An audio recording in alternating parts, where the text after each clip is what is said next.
তো ভাই তোমরা কি জানো ভারতের বিখ্যাত শিল্পপতি এবং টাটা গ্রুপের প্রতিষ্ঠাতা শ্রী জামশেদজি টাটার বড় ছেলে শ্রী দৌরবজি টাটার আজকের দিনে 1859 সালে জন্ম হয়েছিল। পিতার মৃত্যুর পর তিনি টাটা গ্রুপের শিল্প উদ্যোগগুলিকে এগিয়ে নিয়ে যান, বিশেষ করে স্টিল ও অন্যান্য শিল্পক্ষেত্রে। তিনি টাটা ফাউন্ডেশনের স্যার দৌরবজি টাটা ট্রাস্ট প্রতিষ্ঠা করেন এবং খেলাধুলা ও জনসেবার ক্ষেত্রেও গুরুত্বপূর্ণ অবদান রাখেন। তো ভাই আমি দেবাশিস, গুড মর্নিং এভরিওয়ান। 1882 সালে তিনি সেন্ট জেভিয়ার্স কলেজ, মুম্বাই থেকে স্নাতক হন। পিতার মৃত্যুর পর তিনি টাটা গ্রুপের হাল ধরেন। পিতার ইচ্ছা অনুযায়ী তিনি ভারতের শিল্পায়নে গুরুত্বপূর্ণ ভূমিকা পালন করেন। তিনি পন্ডিচেরিতে একটি টেক্সটাইল প্রকল্প স্থাপন এবং নাগপুরের এমপ্রেস মিলসের দায়িত্ব নেন। প্রথম বিশ্বযুদ্ধের সময় Dorabji Tata iron and steel company স্থাপন করার জন্য একটি বিশাল চুক্তি সম্পন্ন করেন।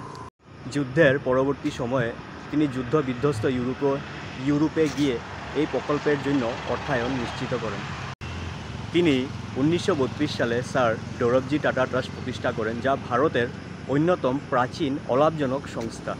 তিনি খেলাধুলার প্রসারে আগ্রহী ছিলেন এবং ভারতীয় অলিম্পিক দলকে প্রথমবার অলিম্পিকে অংশগ্রহণের জন্য অর্থায়ন করেন। দৌরবজি টাটা 1897 সালে মেহেরবাই ভাবাকে বিয়ে করেন, যিনি ছিলেন ভারতের প্রথম শিক্ষামন্ত্রী মেহের তোয়ার কন্যা। তাদের কোনো সন্তান ছিল না।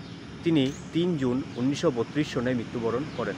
ভাই আজকের ভিডিওটা এতটুকুই আসলো। ভিডিওটা ভালো লাগলে তোমরা লাইক, কমেন্ট, শেয়ার করে দিও আর ফেসবুক পেজটারে ফলো করে দিও।